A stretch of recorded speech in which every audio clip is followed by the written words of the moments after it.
मेंढक की माँ सर्दियों की नींद से जाग गई। वह तालाब में छलांग लगाकर गई और तालाब के किनारे पानी की घास के पास बहुत से गोल गोल अंडे दे दिए। धीरे धीरे मौसम गर्म होने लगा और तालाब का पानी भी गर्म हो गया। कुछ दिनों बाद वे अंडे फूट गए और बड़े सिर और लंबी पूंछ वाले बहुत से नन्हे टैडपोल बन गए। एक दिन नन्हे टैडपोलों ने देखा कि एक छोटी बत्तख अपनी माँ के साथ पानी में खुशी खुशी तैर रही है। उन्होंने समझा कि यही हमारी माँ है, इसलिए तुरंत उसकी ओर तैरते हुए बोले, माँ, माँ। बत्तख की माँ ने प्यार से कहा, मैं तुम्हारी माँ नहीं हूं। तुम्हारी माँ के सिर पर दो बड़ी आंखें हैं और उसका मुंह चौड़ा है।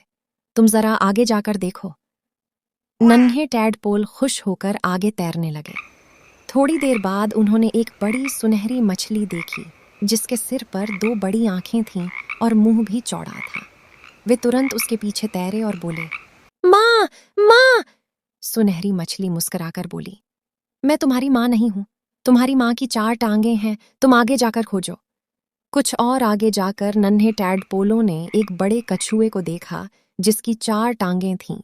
वे जल्दी से उसके पास गए और बोले, अच्छी माँ, अच्छी माँ। कछुए ने धीरे धीरे मुस्कुराकर कहा, मैं तुम्हारी माँ नहीं हूं। तुम्हारी माँ हरे रंग के कपड़े पहनती है, उसका पेट सफेद है और वह गाते समय टर्र टर्र करती है। तुम जरा और आगे जाकर देखो। नन्हे टैडपोल आगे तैरते रहे, यहाँ तक कि तालाब के किनारे पहुंच गए। वहां उन्होंने एक मेंढक को हरे कमल के पत्ते पर बैठे देखा, जो टर्र टर्र गा रहा था।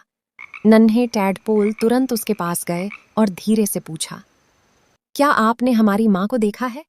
उसके सिर पर दो बड़ी आंखें हैं, मुंह चौड़ा है, चार टांगें हैं, पेट सफेद है, हरे कपड़े पहनती है और टर्र टर्र गाती है। मेंढक माँ ने नीचे देखकर प्यार से मुस्कुराकर कहा, नादान बच्चों, मैं ही तुम्हारी माँ हूं। नन्हे टैडपोल हैरान हो गए और बोले, ये अजीब है, फिर हम आप जैसे क्यों नहीं दिखते? मेंढक माँ ने उनकी ओर देखकर कहा, जरा खुद को ध्यान से देखो। अब तुम्हारी चार टांगें निकल आई हैं और तुमने हरा रंग भी पहन लिया है। कुछ दिनों बाद तुम्हारी पूंछ भी खत्म हो जाएगी और तुम बिल्कुल मेरी तरह हो जाओगे। जब मेंढक माँ ने देखा कि उसके बच्चे उसी जैसे हो गए हैं, तो वह छपाक से पानी में कूद गई और बच्चों को साथ लेकर खेतों की ओर तैरने लगी। नन्हे मेंढक माँ के साथ खेतों में गए और माँ की तरह कीड़े पकड़ने लगे।